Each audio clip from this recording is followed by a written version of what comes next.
Hello, everyone. Welcome to Health 311, Chronic and Communicable Diseases. We start on January 2nd and on January 22nd.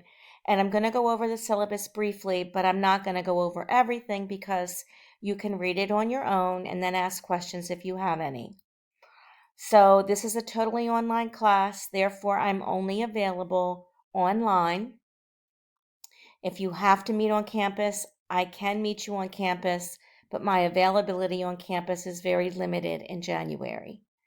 Typically, I'm happy to meet with you Monday through Friday between 7 and 11, noon to 3, and 5 to 6.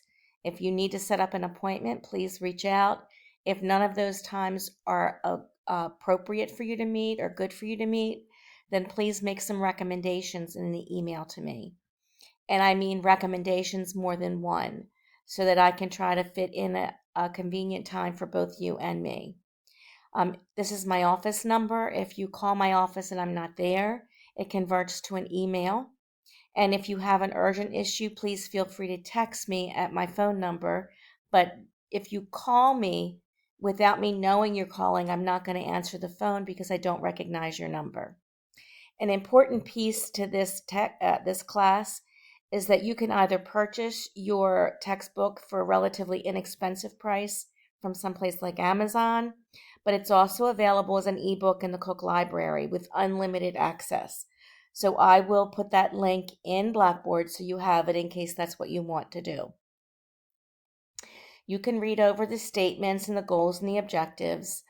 Policies, we're going to talk about important ones. This is an online course, so attendance is not really an issue.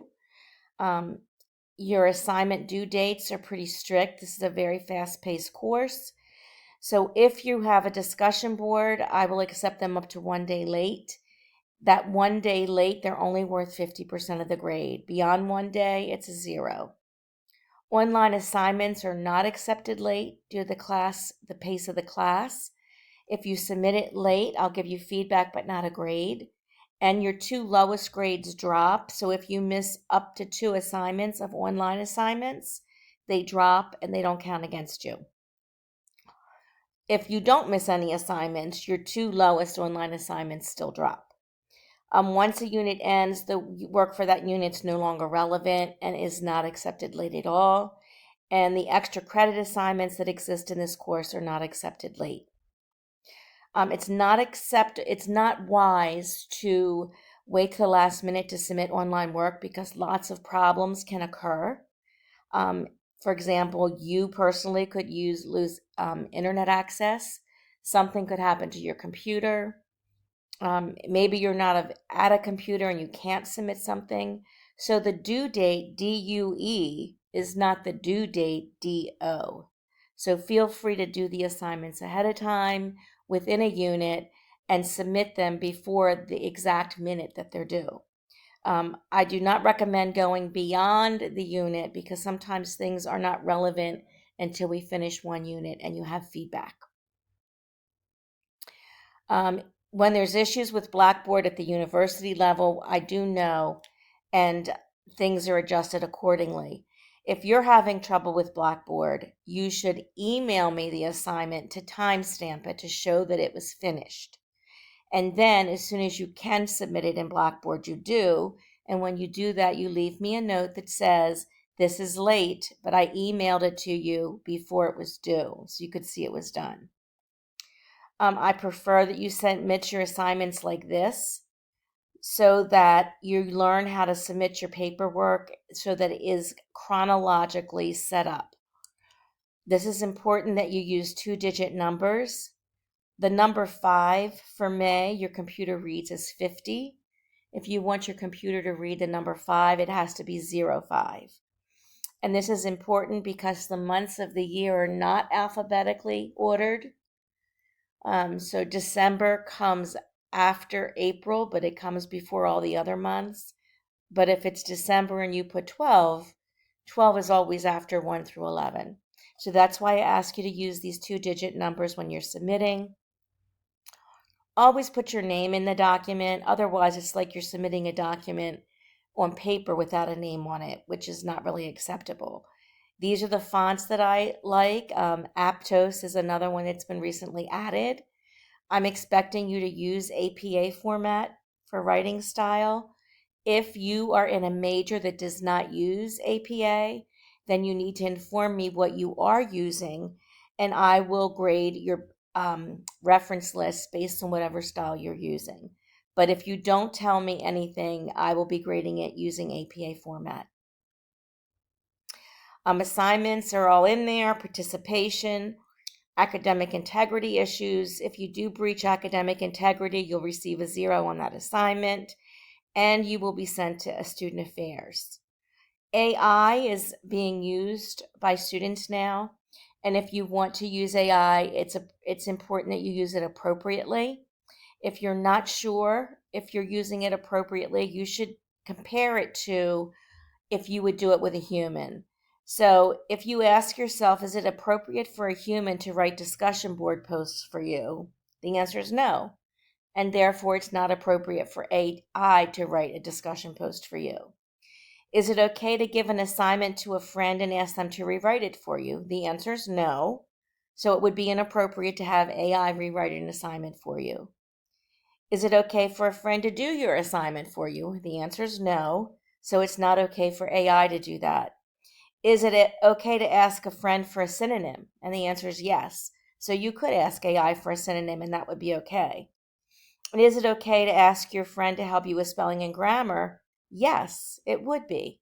So it would be okay to ask AI to help you with spelling and grammar.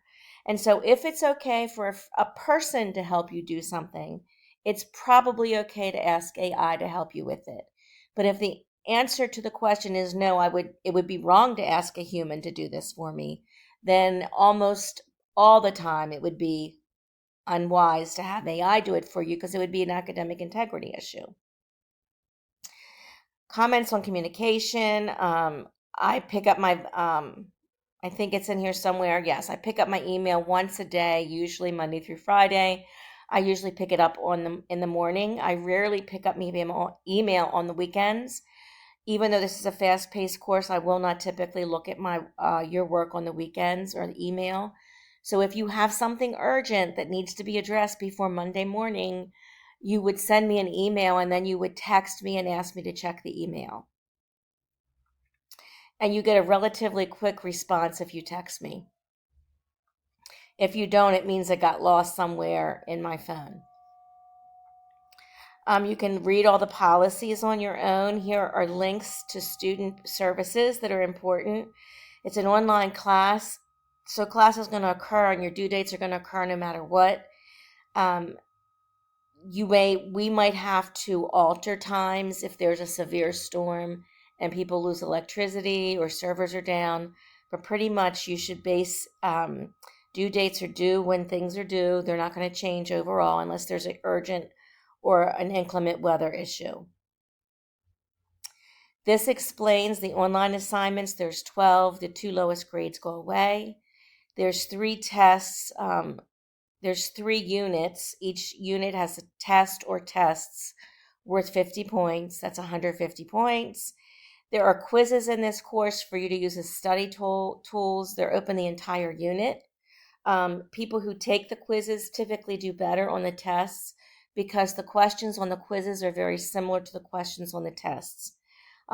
Even if they're not the same questions, you see the type of questions that are going to be asked, so you know what you need to study.